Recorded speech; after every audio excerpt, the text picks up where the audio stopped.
como les prometí hace 2 semanas, vamos a empezar un estudio y va a ser un estudio, vamos a sacar provecho para nuestra vida de la epístola de, como lo conocemos, Santiago. Así nuestras traducciones dicen epístola o carta de Santiago. Es un libro pequeño, pero algunos ya están temblando por alguna razón, esperando que va a decir Espíritu de Dios a través de Santiago. Pero hoy lo vamos a ver algo, tal vez de alguna forma inusual. Hoy vamos a hablar precisamente del autor de este libro. No sé si nos va a dar tiempo a entrar en el texto, pero vamos a hablar del autor. Entonces pueden en sus Biblias abrir el libro de Santiago.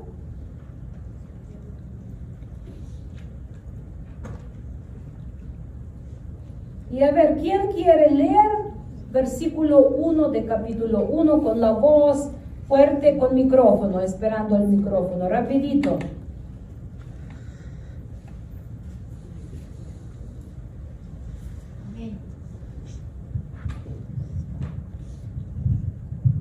Santiago, siervo de Dios y del Señor Jesucristo, a las 12 tribus que están en la dispersión, salud. Ok, gracias. Solo versículo 1.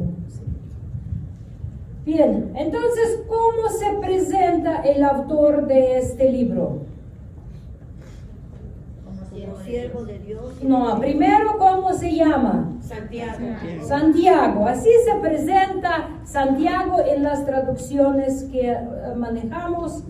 Y Santiago es una forma que la hicieron de latino, de lo transmitieron, pero él no es nada del nombre de autor. El autor se llama Iacobos en griego, Iacobos, y es una forma griega del nombre original de él, es Jacob. Con los nombres suceden muchas cosas cuando se trata un nombre en diferentes idiomas. Por ejemplo, cuando nosotros con Pastor vamos a Ucrania, le llaman como quieren. Algunos le llaman Luis, otros lo llaman Luis, otros lo llaman Luisea. En amigos de Estados Unidos siempre su nombre escriben con W. Ahí entre idiomas el nombre tenemos que entender que siempre tuerce. Así lo voy a decir, se tuerce. Y no siempre con la intención de hacerlo. Cuando yo fui a estudiar a Canadá, para ellos el nombre Valentina es muy raro. No lo conocen como aquí en México. El nombre Valentina es un nombre común. Pero allí Valentina, ellos lo pronunciaban, si leían completo Valentina, pero me llamaban Val. El pastor me llama Val. Pero mi mamá me llamaba Valusha y mi papá me llamaba Valka. En Ucrania tenemos muchas formas de nombre como lo hacemos de cariño. Pero nombre es algo el uso común del nombre es muy diverso, ¿no? Lo podemos usar como queremos, pero hay un nombre que te dan los padres en el principio, así como te registran, así es tu nombre. Entonces, el autor de este libro se llama Jacob, con 2 A lo escribiéramos, Jacob. Y es el mismo nombre que tuvo el patriarca Jacob, que significa, ¿quién recuerda qué significa Jacob? No, eso es segundo y muy perdido significado. La mano en el calcañar. Esto es lo que significa nombre. Porque así nació Jacob. Agarró el calcañar de su hermano y así salió. Y así lo llamaron. Obviamente nuestra mentalidad gentil, cuando empezaron gentiles a interpretar los nombres, prefirieron, como no entienden bien a la mano de Dios en la vida de Jacob, le agarraron un secundario significado que es suplantador. Y todos dicen que Jacob es mentiroso y suplantador. Pero ya conocen la historia del patriarca, porque muchas veces hemos hablado que él solo siguió su llamado que Dios les dio, su corazón era inclinado hacia Dios. Entonces, Jacob, así igual como nuestro patriarca. En el Nuevo Testamento se mencionan 4 personas con este nombre, por eso preguntamos, ¿cuál de los 4 va a ser? Nuevo Testamento, 4 personas. Hoy vamos a hacer como en el Instituto Bíblico, estamos estudiando cosas informativas que son muy importantes para luego entender el libro mismo. También, nadie me queda dormido porque hoy es más fácil quedarse dormido, tal vez les va a parecer un poco aburrido. Entonces, tenemos en el Nuevo Testamento, ¿cuántos Jacobs hay? 4. Okay, pero todo indica que este Jacob era hermano del Mesías, hermano de carne, el hijo de María y José. ¿Sabían que nuestro Mesías tiene hermanos? Sí. Sí, aunque Iglesia Católica y Iglesia Ortodoxa siguen insistiendo que María era virgen y murió virgen, pero la Biblia nos muestra muy claro que nuestro Señor Jesús, que ella no tuvo relaciones conyugales con José, su marido, hasta que nació el Mesías, hasta que nació Jesús. Después de eso, ya obviamente pasando sus días de purificación, ella ya vivió una vida conyugal con su marido y la Biblia dice que tuvieron varios hijos. Conocemos el nombre, me parece, de varones, 3 o 4, y dice 4, y dice que todavía Yeshua tenía hermanas. Entonces, todas las pruebas indican, todo lo estudio que lo hace, indica que el autor del libro de Santiago, así lo vamos a llamar para que no se confunden, era hermano de carne, y muchos dicen que era hermano mayor de María y José juntos, que era su hermano o medio hermano por parte de su mamá. ¿Estamos bien hasta aquí? Entonces Jacob fue uno de los 4 hermanos y más hermanas, y como dije, probablemente mayor de los hermanos, medio hermanos de Yeshua.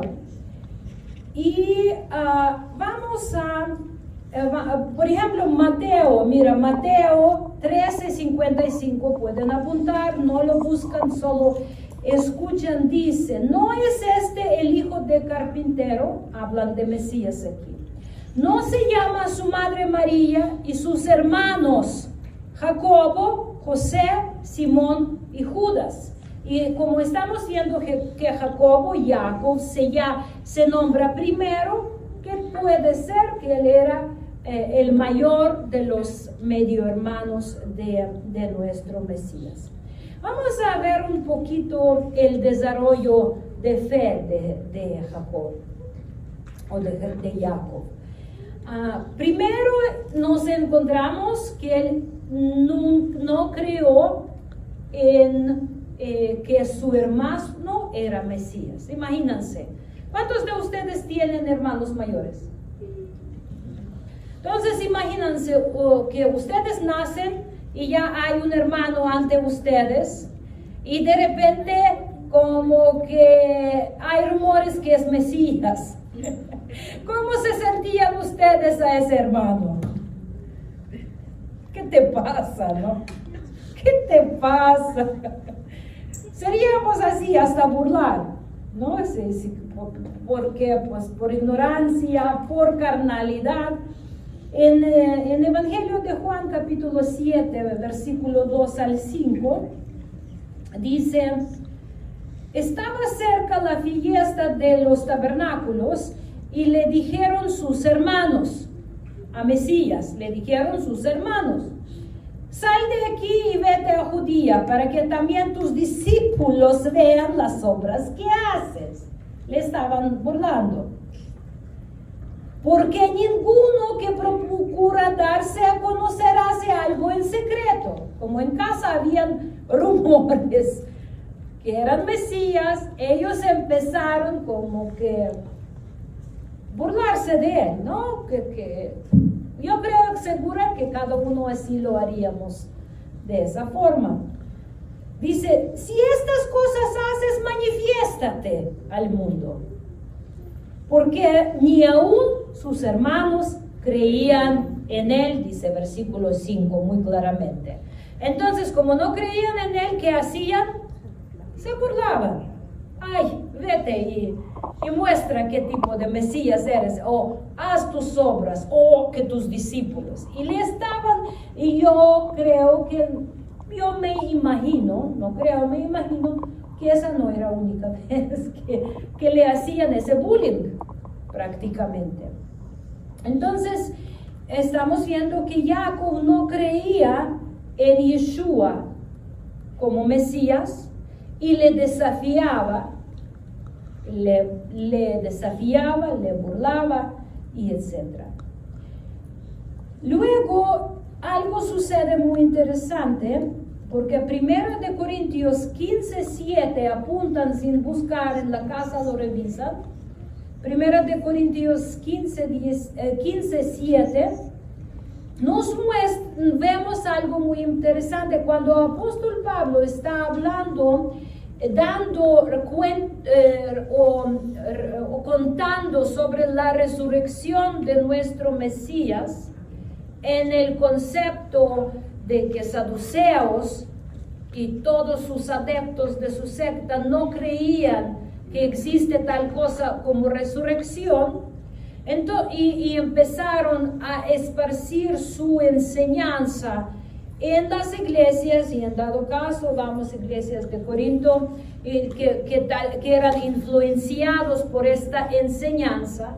De hecho, hoy hay muchas denominaciones dentro del cristianismo que también enseñan que tú mueres y ya no va a haber resurrección, que solo tu alma queda dormida y luego tu alma, un cuento hacen que no hay resurrección. Entonces, ¿qué dice aquí en este capítulo? Les invito a que en la casa lo estudien. Es un capítulo, uno de tal vez de más centrales de nuestra fe, porque dice apóstol Pablo: si no existe resurrección de los muertos, entonces Mesías tampoco resucitó. Y si Mesías no resucitó, entonces vana es nuestra fe. Estamos perdiendo tiempo, mis hermanos. Si Mesías no resucitó, porque no hay resurrección de muertos, mejor agarramos nuestras toallas y vamos a la playa. Por al menos no vamos a quemar antes que sale mucho sol. Pero apóstol Pablo empieza a hacerles dando varias pruebas que Mesías de verdad resucitó, y empieza con una lista de testigos de la resurrección. Dice que primero apareció a las mujeres, a los 12, y versículo 7 dice: después apareció a Jacob, después a todos los apóstoles. Entonces, el Mesías por amor a sus hermanos. ¿Cuántos de nosotros no somos, cuántos de nosotros no damos favor a nuestros hermanos antes de los demás? Si queremos que alguien sea salvo, primero obviamente los de casa, ¿sí o no? Entonces, Mesías en su carne amaba mucho a sus hermanos también y sabía que cuando ellos van a ver el hecho de resurrección, van a hacer cosas para el reino de Dios y servir a Dios. Entonces apareció a él, a Jacob, y vemos aquí entonces que Jacob era parte de este grupo selecto de testigos de Mesías resucitado. Qué bendición y qué privilegio. Y obviamente eso transformó su vida. Esto transformó su vida. Aquel que le hacía burla o lo desafiaba, resultó en la conversión, porque ya lo estamos viendo en el libro de Hechos, capítulo 1, versículo 14. Ya lo estamos viendo junto con su mamá y sus otros hermanos en oración, la cual mandó el Mesías. Dice, todos estos perseveraban unánimes en oración y ruego. ¿Qué temporada era eso?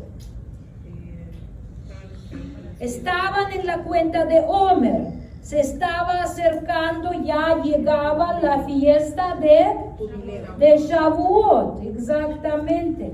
Shavuot, o fiesta de las semanas, o fiesta de Pentecostés, como quieren que la llamen, si entendemos qué es. Entonces dice, todos estos perseveraban unánimes en oración y ruego con las mujeres y con María, la madre de Yeshua, y con sus hermanos.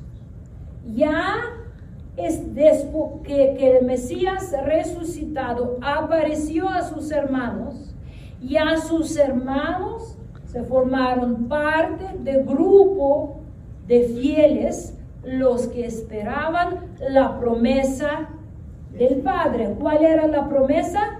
¿Qué iba a suceder en el día de Shavuot? A ver, resetean su mente porque veo algunos en blanco. Despiertan, por favor, y escuchan porque es muy importante. Entonces, ¿cuál era la promesa? La promesa de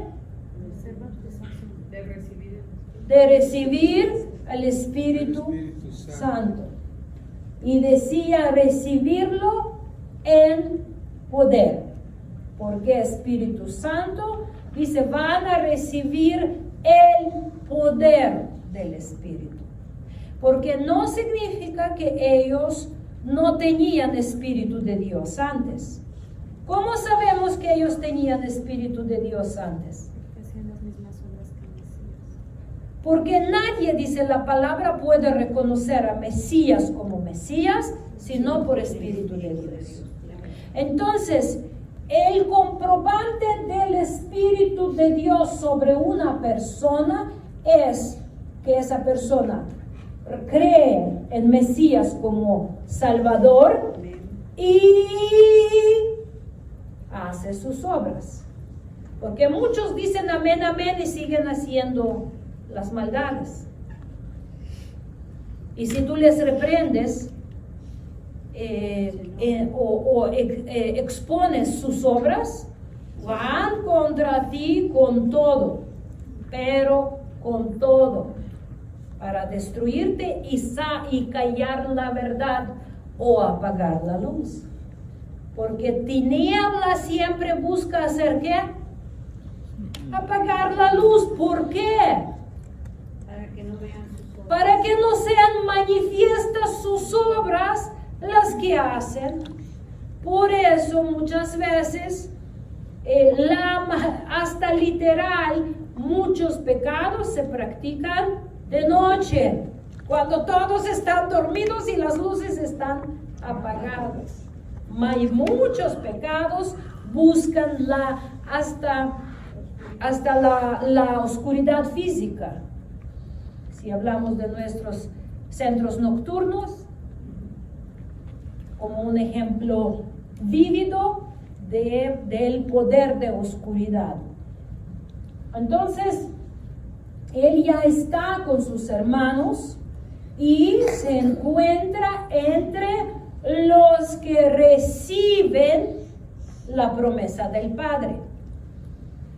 Entonces, si hasta este momento Espíritu de Dios estaba en ellos, testificando el poder de resurrección, que Cristo era el Mesías de verdad, a partir de este momento, cuando desciende el Espíritu de Dios en poder, ellos ya están equipados para predicar el Evangelio, y a partir de ese momento ya nada ni nadie les detiene. Pero para recibir este poder tienes que estar muy atento a la palabra y recibirlo, porque nadie lo puede hacer por ti.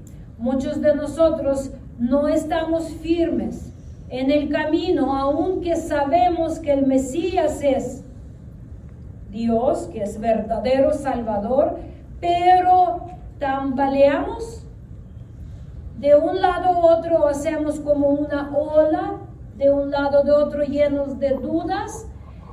No dudas de doctrinales, sino que en el momento de la prueba se nos olvida de que hay un Dios. Y caemos en cosas horribles. Una cosa, mi sobrina Oksana compartió, le pedí para que me escriba para mi libro un testimonio de cómo ella enfrentó la muerte de Ola, de su hermanita, y ella me escribió, va a ser como un capítulo dentro del libro. Y allí dijo que dice: yo 5 días lloré sin parar y me acordé de Dios como al 6º día. Porque cuando nos abruma el dolor y nuestra alma está angustiada, nos suceden estas cosas y no pasa nada, porque Dios no olvida de nosotros. Si pasamos tiempo en llorar, en duelo, pero no vamos a jugar con el mundo en estos días, ahí Dios conoce nuestra dirección y va a venir con el consuelo, aunque pensamos que se nos olvidó consuelo de Dios. ¿Sí me explico, mis hermanos? A mí me impresionó mucho cuando leí como ella lo dijo así franco, que dice: yo me acordé de Dios como al 5º o 6º día. Y luego ella cuenta cómo Dios le empezó a regresar a la vida y dar fuerza para seguir adelante. Pero nuestra alma puede reaccionar diferente, pero si tenemos Espíritu de Dios, aunque nosotros estamos tirados en el piso de dolor, Él va a estar ahí con nosotros, intercediendo por nosotros en frente del Padre. Yo lo conocí, yo lo experimenté. ¿Quién más sabe eso? Cuando tú estás tirado y Dios está allí contigo, no está jalando de pelo para levantarte, pero se postra junto contigo y está intercediendo por ti para que tú regresas a la vida. ¿Quién sabe de qué estoy hablando? Amén. Bendito sea el nombre del Señor. Entonces, ¿qué sucede después? Estamos viendo que Jacob se convierte en uno de los líderes de la iglesia en Jerusalén. Lo estamos viendo en varias ocasiones, pero en su primera visita a Jerusalén, después de la conversión, Pablo fue a ver a Jacob como pilar, lo que vamos a ver. Mira, dice Gálatas 1, pueden apuntarlo, Gálatas 1, 18, 19. Después, pasados 3 años, subí a Jerusalén para ver a Pedro y permanecí con él 15 días. Pero no vi a ningún otro de los apóstoles, sino a Jacob, el hermano del Señor. Aquí más que claro. En Gálatas 2:9, apóstol Pablo llama a Jacob como pilar de la comunidad de fe, como el pilar de la iglesia. Pueden apuntar Gálatas 2:9 para que en casa lo revisan. En el libro de Hechos 12:17, estamos viendo que cuando apóstol Pedro fue liberado de la prisión, les dijo a sus compañeros que le dijeran a Jacob. Estamos viendo esta, no puedo decir posición, aunque es posición especial de Jacob, hermano de nuestro Señor, en la formación de la comunidad de fe después de la muerte, resurrección y ascensión de nuestro Mesías. Todavía en el libro de Judas 1:1, ¿saben quién era Judas? El que escribió el libro de Judas. Otro hermano. Pero miran cómo dice, él para establecer quién era, él dice Judas, hermano, no dice hermano de Mesías, él dice hermano de Jacob. Hermana Aida, es mi turno.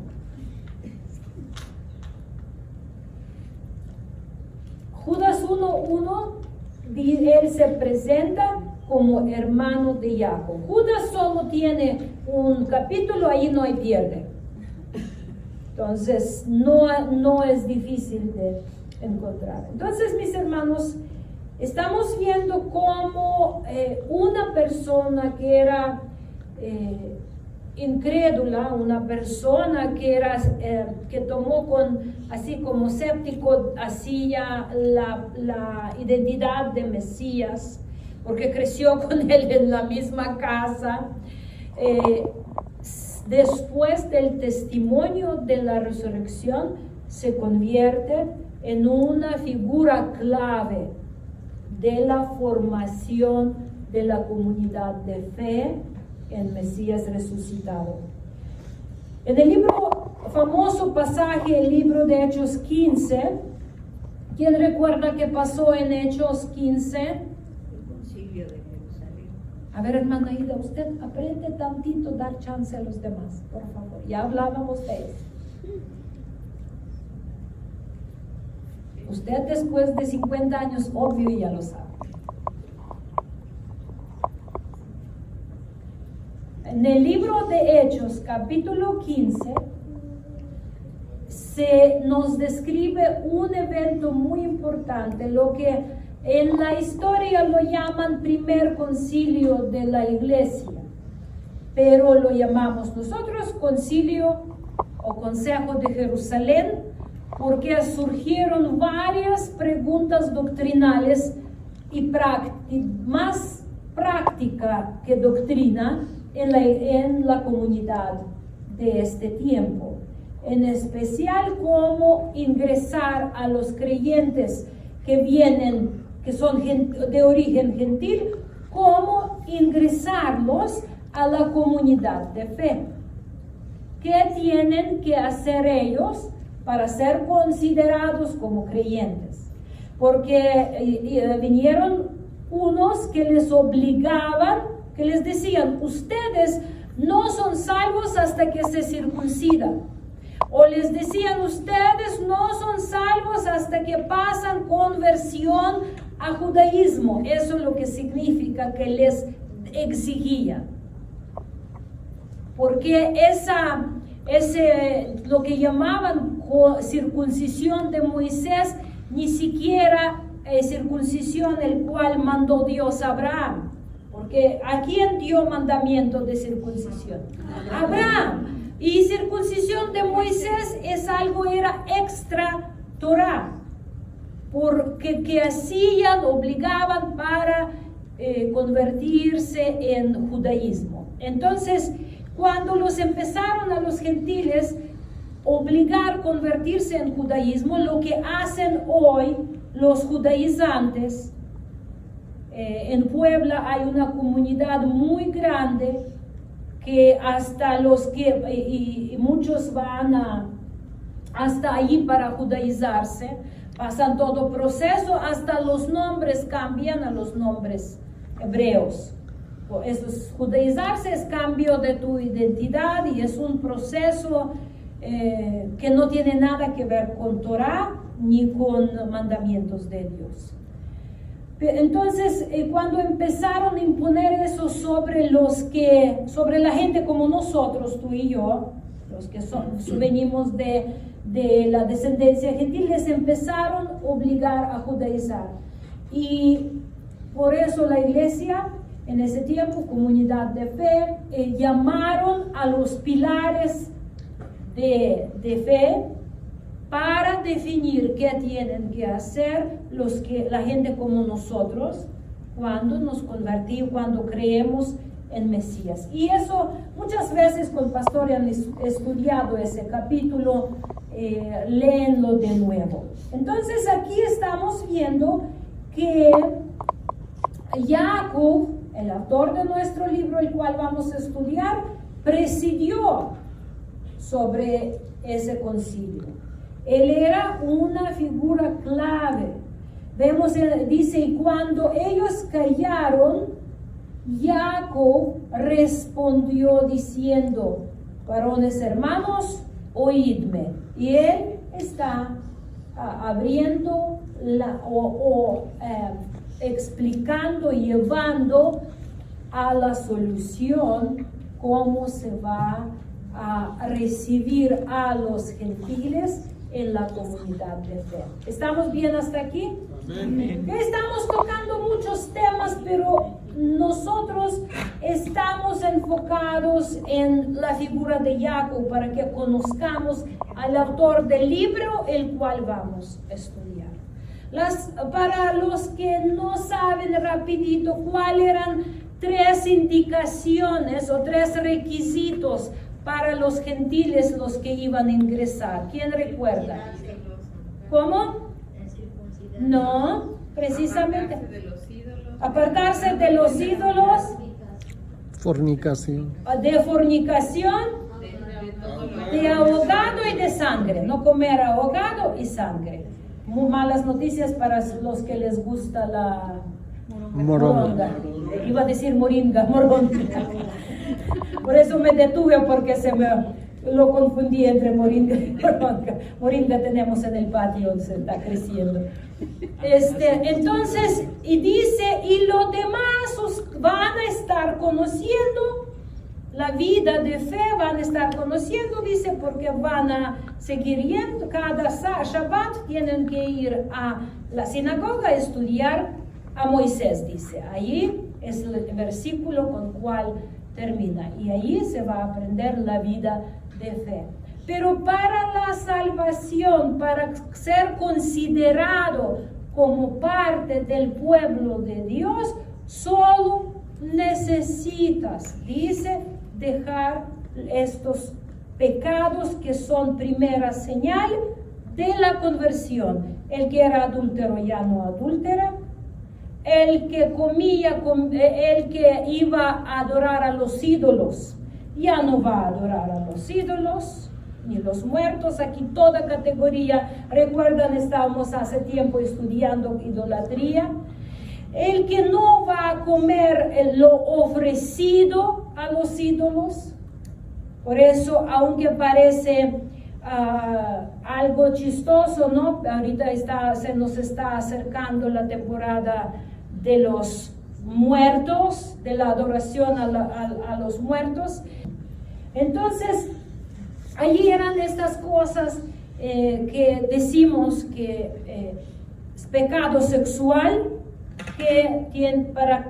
¿cuál es la señal de una persona convertida? No anda en pecados sexuales, no anda en los pecados de glotonería y comer cosas impuras, y tercero, no anda adorando a los ídolos. Y forma de adorar de los ídolos también esas comidas de temporada dedicadas a ciertos ídolos y a ciertas causas. Una de otras formas que tenemos aquí en México, igual en Ucrania se practica mucho, que cuando tú vas a la tumba de tus seres queridos, llevas la comida, la pones sobre la tumba y luego la comes. Esto es un problema, porque es compartir comida con los muertos. Es una abominación muy seria. Así que, obvio, para ir a la tumba, para honrar la memoria de tu ser querido está bien, y es necesario guardar la memoria. Es necesario, pero no ir a besar la tumba, abrazar la tumba, tomar allí así como que chocándose con la cruz o con lo que sea que está puesto allí, o compartir la comida. Tengan mucho cuidado. Esto es lo que dice la palabra, que gentiles convertidos tienen que dejar en primer lugar. En primer lugar. Lo demás lo estamos aprendiendo, cómo vivir la justicia de Dios y cómo seguir la justicia del reino de Dios. ¿Estamos bien hasta aquí? Amén. Bien. Regresando un poquito a la comida kosher, comer, dice la palabra de Dios que el reino de Dios no es la comida y bebida, sino es paz, gozo y justicia en Espíritu Santo. Es por decir, si tú no comes ciertas cosas, pero no practicas la paz, gozo y justicia, no estás en el reino de Dios. Comida no te lleva al reino de Dios. Pero cuando tú vives la paz, gozo y justicia de Dios, la practicas en tu vida, entonces el mismo Espíritu y la palabra te instruye qué vas a comer y qué no vas a comer. Cómo honrar tu cuerpo y cómo con tu cuerpo honrar a Dios. ¿Estamos bien hasta aquí? Amén. Bien. Y entonces estamos viendo que Jacob, o Santiago, o como lo conocemos, o Jacobo, preside. Y todavía vemos que unos años después, en su última visita de Jerusalén, apóstol Pablo otra vez se reúne con Jacob. En el libro de Hechos 21, versículo 17 al 25, lo apuntan para checar en casa. Estamos viendo que apóstol Pablo, hasta años tardíos de su ministerio, él seguía en comunicación con Jacob, lo respetaba, lo honraba. Aquí precisamente él le llamó atención a Jacob y ellos tomaron decisión, porque cuando empezaron a hablar de Pablo, que él no practicaba la Torá, Jacob le dice: haz tu voto de Nazareo, para que los que te acusan vean que tú sigues honrando la Torá. Y Pablo hizo caso a Jacob, le obedeció, y de esa forma no dice para que no se blasfema el nombre de Dios, y así hicieron. Entonces estamos viendo, ese autor es poca, no tenemos mucha más información de él, obvio podemos estudiar un poquito más de los libros históricos, pero es poca información que nos da Biblia, pero lo presenta como un hombre que de verdad convertido, que él hizo su teshuv, que está convertido a Dios, que conoció a Mesías. Y historia dice que él fue martirizado por su fe, por allí en los años 62 o 63 después de Cristo, que lo apedrearon como hereje supuestamente, porque ya saben cómo lo veían a los que predicaban el camino de Mesías, los veían como herejes. Entonces la historia dice que por allí en 62, 63 él fue martirizado. Él tenía su sobrenombre, le llamaban el justo, y también le llamaban baluarte del pueblo. Así historia lo presenta Jacob con esos dos sobrenombres que hablan de su testimonio.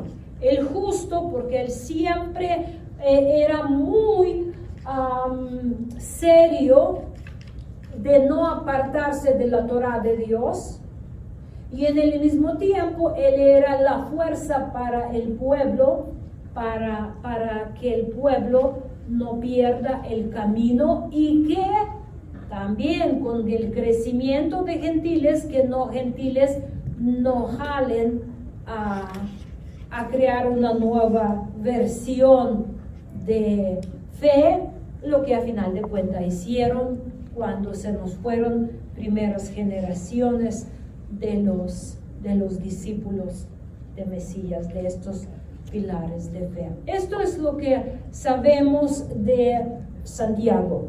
¿Qué pasó, hermana? El justo, ¿cuál es el otro? Baluarte del pueblo. Jacobo el justo y Jacobo el baluarte del pueblo. Todavía nos quedan unos minutos, vamos a hablar a quién él escribió esta carta. ¿Estamos bien? ¿Okay? ¿Cómo es carta? Como es una carta siempre tiene destinatario. Entonces, versículo 1:1 acabamos de leer ahí cuando hermana Aida lo leyó. Dice: a los 12 tribus de Israel que se encuentran dispersas. A los 12 tribus de Israel que se encuentran dispersas. Cuando un judío escribe a los judíos, ¿cómo va a escribir? No estoy hablando ahorita de idioma como tal, sino de como cuando un mexicano habla con otro mexicano. Se usa muchos modismos y decimos, esos son nuestros modismos mexicanos. A mí hasta ahorita muchas veces cuando alguien habla y me dice, no sé si conoce ese modismo, y me dicen algo que ya obviamente después de 20 años de vida no conozco todos, pero bastantes. O cuando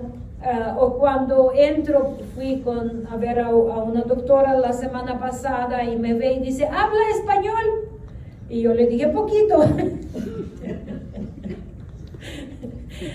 y cuando yo empiezo ya a hablar de cómo hablo, ¿no? Con bromas mexicanas, con modismos, sí, habla español.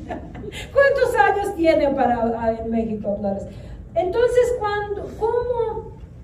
como un judío practicante de Torah y de fe en Mesías, escribe a los judíos y no solo a un tribu, específica a 12 tribus o de Israel, obviamente está hablando de modo israelita. Está usando modismos que israelitas está hablando conceptos de Torah, está sacando las tradiciones que todos ellos conocen. Entonces, por eso muchos cristianos odian el libro de Santiago. ¿Por qué? Porque como que les jala de regreso a la senda antigua, a la Torá, y no saben qué hacer, si somos salvos por fe o somos salvos por fe con obras, o qué está pasando. Es un libro muy controversial para muchos cristianos odian ese libro porque no saben qué hacer con él, porque ese libro te dice, no seas como oidor olvidadizo que te viste al espejo y pum, te alejaste y se te olvidó y tú solo dices gloria a Dios, aleluya, y vives como quieres. O dices, ¿quién vive? A su nombre. Pero vivimos como que ni hay ni Cristo ni gloria, pero una vergüenza. ¿Sí o no? Díganme. Sí. Yo no estoy hablando de ti en persona, estoy hablando en general de nuestro estado, de los que llamamos cristianos. Entonces, destinatarios. Está muy claro a los 12 tribus de Israel que se encuentran dispersas. Entonces vamos en ese libro a encontrar muchos hebraísmos, como decimos mexicanismos, hebraísmos, que el autor está usando para explicar conceptos espirituales muy importantes. Lo que pasa que Jacob se preocupó muchísimo por todos hebreos mexicanos, hebreos mesiánicos. De hecho, ayer vi estadística que en México hay como 35,000, te dije, judíos que son judíos reconocidos como judíos, no sefardíes o anisim, los que son escondidos que no se sabe, ¿no? Que se asimilaron con el pueblo. Pero no son muchos, muy pocos. Ucrania es un país mucho más chiquito y todavía quedaron 80,000. Aunque ya después de Unión Soviética se deshizo, emigraban. Nosotros como Ucrania éramos más judíos que... es una historia, a ver si un día les cuento historia de judíos en Ucrania en alguna de las prédicas, es increíble. Pero Jacob se preocupaba por los judíos mesiánicos o por hebreos mesiánicos, los que antes tal vez formaban la parte de la congregación de Jerusalén, o los que vinieron a ese día de Pentecostés, recuerdan en Shavuot, de todas provincias, y regresaban y estaban en otras partes del mundo. Entonces, los que vinieron solo para las fiestas y se regresaron, o por la persecución que llegó en Jerusalén, y muchos creyentes se esparcieron como hoy ucranianos corriendo de la guerra. Salieron, y yo como ucraniana me preocupo mucho por mi pueblo esparcido. Y por eso estoy muy enfocada ahora en ministrar en ucraniano, porque estoy preocupada por mi pueblo para que no se pierdan entre las naciones, por todo el dolor que han vivido y seguimos viviendo. Y hay todavía más ciudades ya desaparecieron en Ucrania. Está la situación muy difícil. Entonces, él estuvo preocupado. Dispersión se incrementó después de la muerte martiria de Esteban. ¿Recuerdan qué pasó con el diácono Esteban? Los que no recuerdan, checan Hechos capítulo 7, versículo 7, versículo 54 a 8, todo eso leyendo. Y también durante la persecución bajo Herodes Agripa I. Hechos 12, versículo 1 y 2, lo pueden checar. Hechos 12, 1 y 2. El historiador Josefo, muy famoso historiador, dice sobre la situación, así lo voy a citar. Ahora estos judíos han emigrado a todas las ciudades y es difícil encontrar un lugar en el mundo habitado que no haya admitido a este grupo de hombres y que no sea posesión de ellos. Entonces se esparcieron por todo el mundo. Algunos guardaron su identidad, otros se asimilaron con los pueblos para evitar más persecución o por falta de entendimiento de la importancia. Los padres perdieron su identidad y no la inculcaron a los hijos. Aquí estamos hablando mucho de la importancia que tú enseñas a tus hijos quiénes son, tanto en Dios como que les cuentas de tus abuelos, de tus padres, las historias que han vivido, todo lo que tú sabes de tu mamá, habla hasta tus nietos, de tu papá, de tu abuelo, enséñales la historia de tu familia, porque esta historia es lo que ellos van a traer y vivir muchas veces sin inconsciente. No olvidas, la memoria es muy importante. Llévales a la tumba de tu papá, de tu mamá, de tus hermanos, de lo que tienes chance. No tienes chance de ir a la tumba, cuéntales.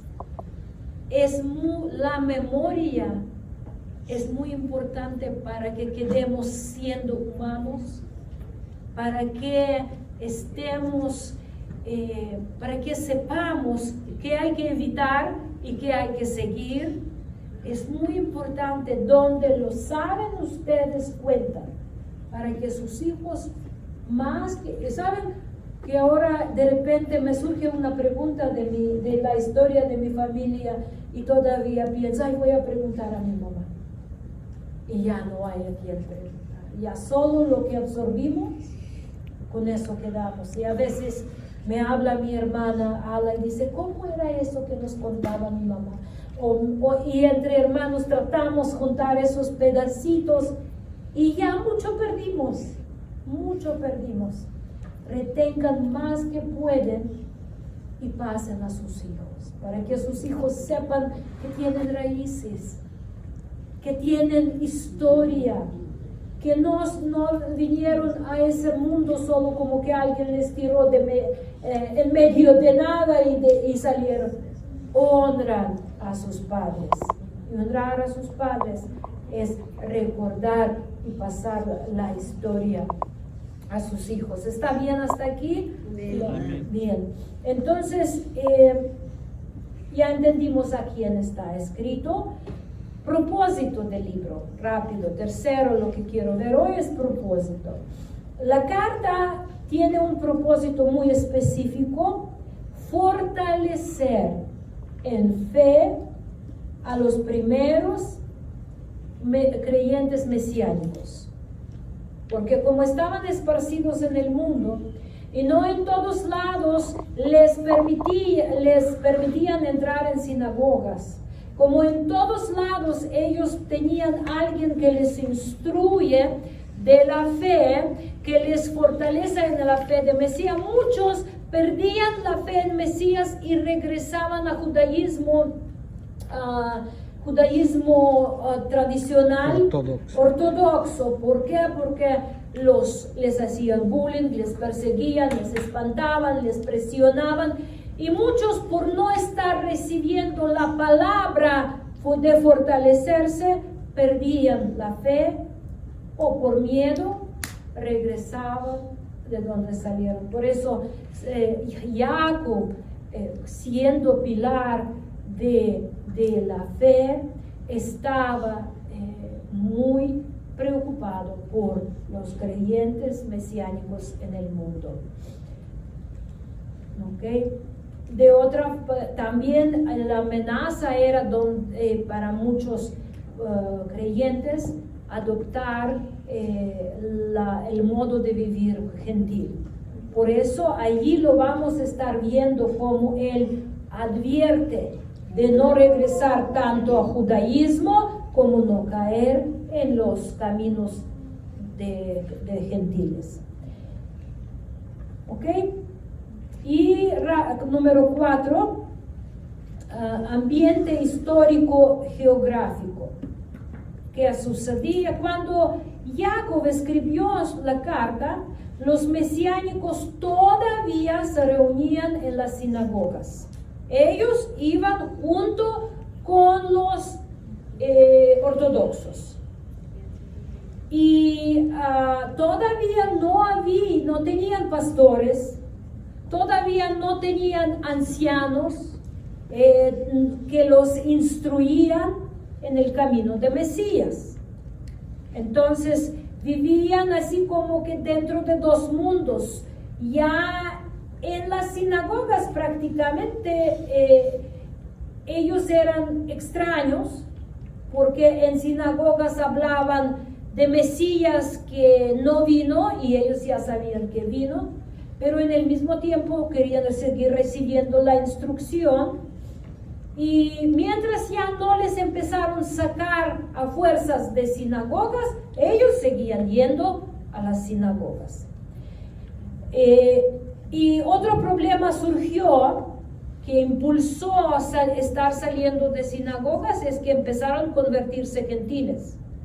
Y las sinagogas no admitían a los gentiles. Entonces esos dos problemas, dos conflictos que surgieron, que ellos ya no podían seguir el camino de judaísmo, el que era sin Mesías, y segundo, ellos no podían ingresar a los convertidos de los gentiles a la sinagoga, y eso todo se formaba y les escupió, prácticamente los sacó de las sinagogas para formarse sinagogas aparte. La palabra sinagoga proviene de dos palabras griegas, sun y agoge, que es reunirse. Es un lugar de reunión, no tiene otro. Es lo mismo que iglesia, que el lugar donde se reúnen creyentes.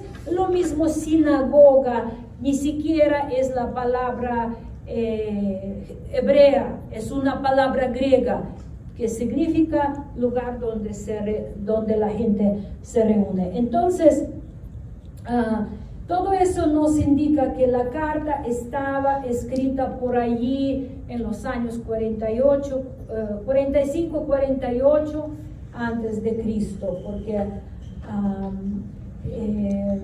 los creyentes ya eran formados. ¿Ah? Después de Cristo. Después de Cristo, ¿qué dije? Antes. Perdón, sí, 45-48 después de Cristo. A veces me cuidan para que yo no, porque puedo pensar uno y decir otro. Y entonces esto era el propósito, para dar la palabra a los esparcidos para que puedan guardar y desarrollar su fe en las circunstancias de vida. Pues esto es lo que era para hoy, para que ya próximo domingo entremos con todo a estudiar la misma carta, y va a ser muy, muy interesante. ¿Les fue de bendición conocer un poquito más de Jacob? Veo que hasta sorprendieron muchos, ¿no? Bien, ¿alguna duda o alguna pregunta? ¿No? Sí. 45 y 48 fue cuando se escribió esta carta. Lo más probable. No tenemos fechas exactas, pero así se calcula por las pistas que hay. Sí. ¿Algo más? ¿No? ¿Cómo se llamó la prensa? Pues así, el autor, Conociendo a... como la llamamos, ahorita vemos. Por ejemplo, nosotros que no tenemos Ajá. ni siquiera tenemos dónde no sé cómo poner. Sí, sí. Podemos poner su foto, no como altar, entiendo. Sí. Y tampoco estamos cerca de nada. Pero, por ejemplo, Vanessa tenía en su casa fotografías de todos. Sí. Tener un espacio así. Claro, es tu memoria. Es muy importante crear las memorias para que de hecho es parte de terapia bíblica. Memoria.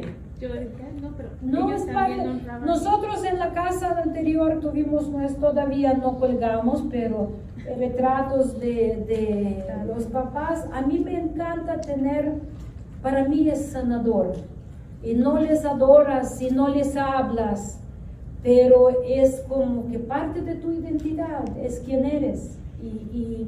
Y es muy importante honrar en la forma como puedes convertirlo en adoración, en convertirlo en altares, sin convertirlos en altares, sin convertirlo, pero tener retratos de tus padres es hermoso, es algo que en Ucrania, por ejemplo, en las casas tú entras y muy raro encuentras una casa sin retratos de los padres y abuelos. Sí. Y yo, por ejemplo, conozco a mis abuelos, varones abuelos, y mis bisabuelos solo de fotos, porque no los conocí. Bueno, vamos a orar.